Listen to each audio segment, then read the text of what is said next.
आज हम देखेंगे कि how to change the interrogative sentences into indirect speech.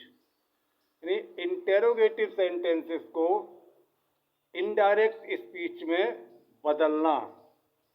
तो इंटेरोगेटिव सेंटेंसेस को इनडायरेक्ट स्पीच में कैसे बदलते हैं, तो उसके लिए सबसे पहले क्या है कि हमें बदलनी होती है रिपोर्टिंग वर्ब। सबसे पहले क्या बदलना होता है? Reporting verb. और रिपोर्टिंग वर्ब को हम बदल देते हैं, अगर रिपोर्टिंग वर्ब सेज और सेज टू है, सेज अथवा सेज टू रिपोर्टिंग वर्ब है, तो ये बदल जाती है आस्क में।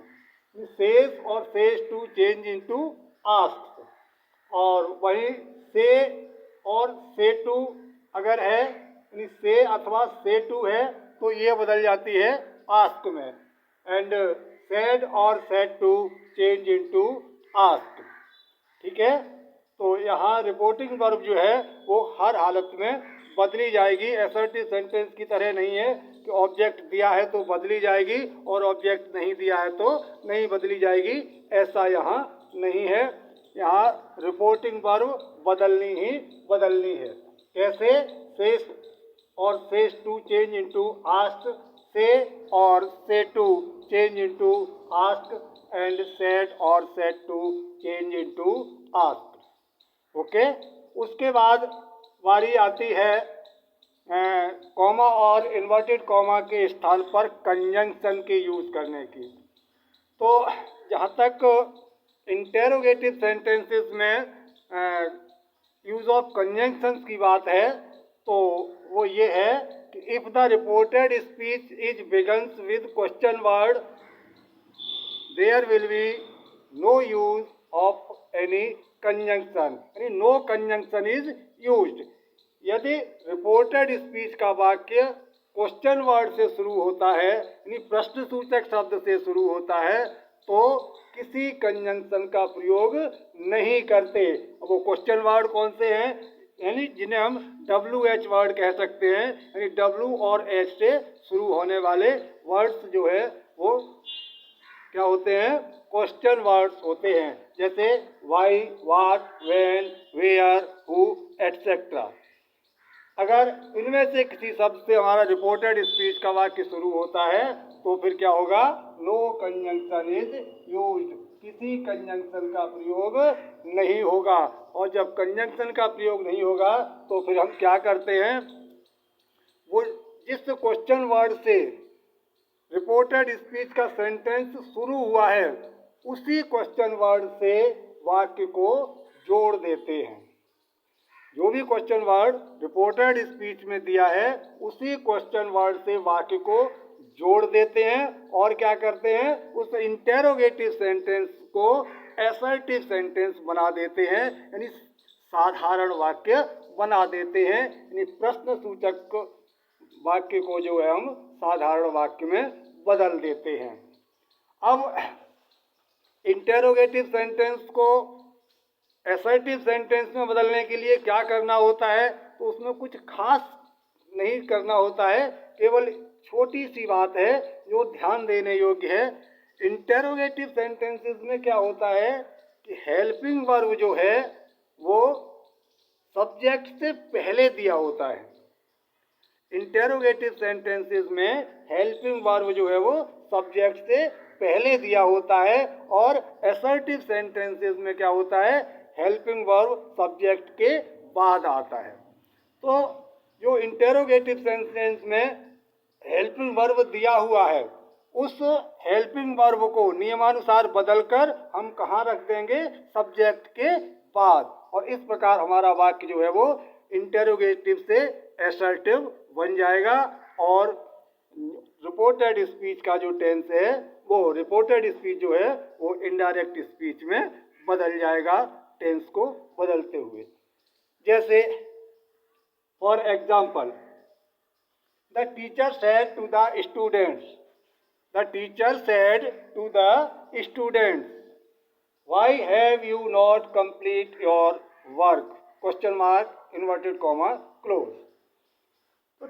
The teacher said to the students, teacher ने स्टूडेंट से कहा, क्या कहा? Why have you not completed your work, आपने अपना कार्य पूर्ण क्यों नहीं किया। अब यहाँ देखें, सबसे पहले रिपोर्टिंग वर्ब चेंज करेंगे, तो रिपोर्टिंग वर्ब यहाँ क्या है? Said to, and said to change into asked, तो क्या हो जाएगा? The teacher asked, the teacher asked, अध्यापक ने पूछा, टीचर ने पूछा, किसे पूछा? द स्टूडेंट, विद्यार्थियों से। तो रिपोर्टिंग वर्ब हमारा क्या हो गया? The teacher asked the students, teacher ने स्टूडेंट से पूछा, क्या पूछा? अब यहाँ देखिए कॉमा और इन्वर्टेड कॉमा है, और हमारा जो रिपोर्टेड स्पीच का सेंटेंस है वो क्वेश्चन वर्ड से शुरू हुआ है, और वो क्वेश्चन वर्ड क्या है? वाई, है ना। और जब रिपोर्टेड स्पीच क्वेश्चन वर्ड से शुरू होता है तो नो कंजंक्शन इज यूज्ड, किसी कंजंक्शन का प्रयोग नहीं होता। कंजंक्शन का प्रयोग नहीं होता तो फिर क्या करते हैं? उस क्वेश्चन वर्ड से ही वाक्य की शुरुआत कर देते हैं, और कॉमा और इन्वर्टेड कॉमा नहीं लगाते, तो वाई का वाई ही यहाँ आ जाएगा। ठीक है। अब वाक्य को हमें क्या करना है? एसर्टिव में बदलना है, साधारण वाक्य बनाना है। साधारण के लिए क्या होगा? हेल्पिंग वर्ब जो है वो सब्जेक्ट के बाद पहुंच जाएगी। यहाँ जो हमारी हेल्पिंग वर्ब दी है सब्जेक्ट से पहले, हैव यू है तो यू हैव होना चाहिए ना, तो ये यू। अब सब्जेक्ट यहाँ पर क्या होगा? यू, यहाँ यू दिया है डायरेक्ट स्पीच में, और यू जो है वो क्या है? सेकंड पर्सन का प्रोनाउन है, प्रोनाउन चेंज होगा ना, तो यू जो है वो सेकंड पर्सन का प्रोनाउन है, और प्रोनाउन बदल जाते हैं। कैसे? और इसकी विस्तृत अगर जानकारी लेनी है तो फिर हमारे इस चैनल को सब्सक्राइब करके हमारी पिछले वीडियो को देख सकते हैं। वैसे सेकंड पर्सन का प्रोनाउन जो है वो बदल जाता है रिपोर्टिंग वर्ब के ऑब्जेक्ट के अनुसार, अर्थात रिपोर्टिंग वर्ब के लिसनर के अनुसार। अब यहाँ ऑब्जेक्ट क्या है? स्टूडेंट्स। स्टूडेंट्स क्या है? स्टूडेंट्स क्या है? थर्ड पर्सन है और प्लूरल नंबर है ना, थर्ड पर्सन है और प्लूरल नंबर है। तो स्टूडेंट्स थर्ड पर्सन का प्लूरल क्या होता है? तो दे, क्या होता है? दे, तो यू की जगह क्या हो जाएगा? दे। अब उसके बाद हेल्पिंग वर्ब, अब हैव दिया है ना, हैज और हैव दे होता है, तो फिर क्या होता है? वो वाक्य प्रेजेंट परफेक्ट का होता है, और present perfect change into past perfect, present perfect change into past perfect. और अगर इतना ध्यान नहीं रख सकते तो इतना ध्यान रखिए, हैज अथवा हैव अगर डायरेक्ट स्पीच में दिया है तो इनडायरेक्ट में उसका हैड हो जाता है। क्या हो जाता है? हैड हो जाता है। तो क्या हो जाएगा? Why they had not. अब वर्ब की थर्ड फॉर्म प्रेजेंट परफेक्ट में भी दी होती है और पास्ट परफेक्ट में भी थर्ड फॉर्म ही आती है। तो why they had not completed. अब यहाँ यू का पजेसिव होता है योर दिया था, लेकिन अब यहाँ यू की जगह हो गया दे, तो दे का पजेसिव क्या हो जाएगा? देयर। क्या हो जाएगा? Why they had not completed their work. और लास्ट में जो है फुल स्टॉप आएगा, क्वेश्चन मार्क नहीं आएगा। क्यों? क्योंकि वाक्य अब इंटेरोगेटिव नहीं रहा, कैसा हो गया? साधारण हो गया। तो लास्ट में फुल स्टॉप आएगा, न कि इन्वर्टेड कॉमा, वो क्वेश्चन मार्क अथवा इन्वर्टेड कॉमा नहीं आएगा, बल्कि फुल स्टॉप आएगा। ठीक है। आगे और एग्जाम्पल देखें। My mother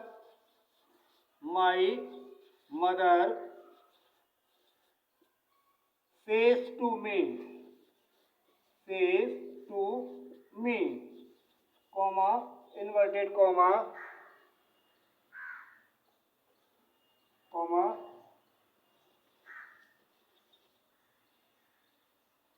why do you abuse him, question mark inverted comma close. My mother says to me, मेरी माँ ने मुझसे कहा, क्या कहा? Why do you abuse him, why do you abuse, तुम गाली क्यों देते हो, हिम, उसको, तुम उसको गाली क्यों देते हो। तो Y do you abuse, question word से ये भी वाक्य शुरू हुआ था, क्वेश्चन वर्ड से ये भी शुरू हुआ है। तो बदलने से इनडायरेक्ट में क्या हो जाएगा? माई मदर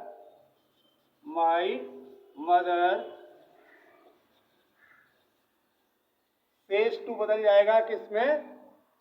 आस्क्ड में। माई मदर आस्क्ड, ऑब्जेक्ट दिया है मी, माई मदर आस्क्ड मी। अब कॉमा और इन्वर्टेड कॉमा के स्थान पर कोई कंजंक्शन तो आएगा नहीं, क्यों?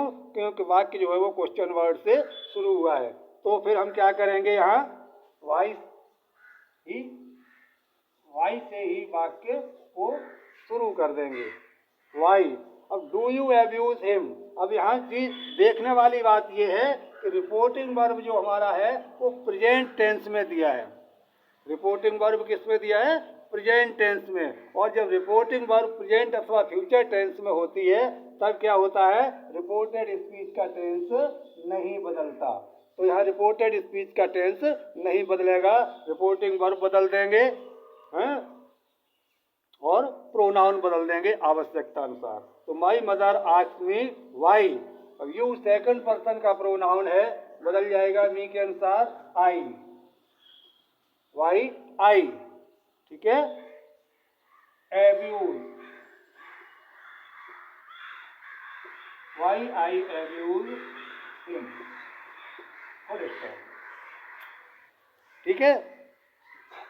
अब वही दूसरी तरफ क्या है कि अगर हमारा रिपोर्टेड स्पीच का वाक्य जो है वो क्वेश्चन वर्ड से शुरू न होके हेल्पिंग वर्ब से अगर शुरू होता है, अगर क्वेश्चन वर्ड से शुरू न होकर हेल्पिंग वर्ब से अगर वाक्य शुरू होता है, तब फिर हम क्या करते हैं? कॉमा और इन्वर्टेड कॉमा हटाने के लिए इफ अथवा वेदर का प्रयोग करते हैं। कब? यदि रिपोर्टेड स्पीच का वाक्य हेल्पिंग वर्ब से शुरू होता है तब। जैसे मौखिकी समझ लें, जैसे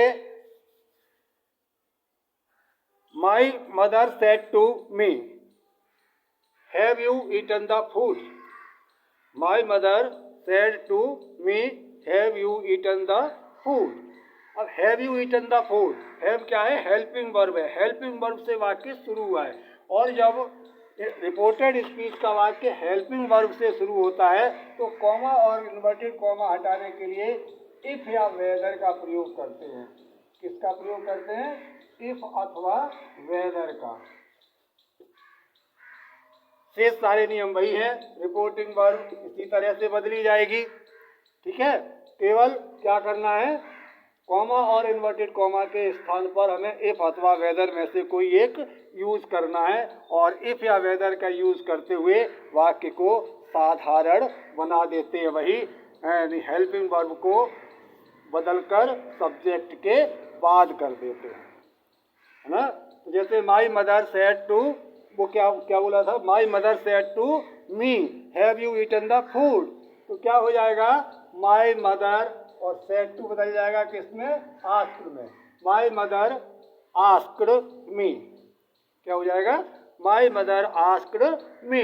अब हैव दिया है ना, तो इसलिए इफ, कॉमा और इन्वर्टेड कॉमा के स्थान पर इफ। तो my mother asked me if. अब यू सेकंड पर्सन का प्रोनाउन है, बदल जाएगा ऑब्जेक्ट के अनुसार। ऑब्जेक्ट क्या है? मी।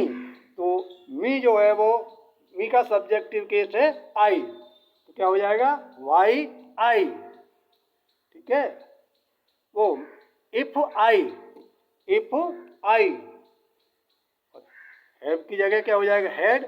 If I had eaten the food, क्या हो जाएगा? My mother asked me if I had eaten the food.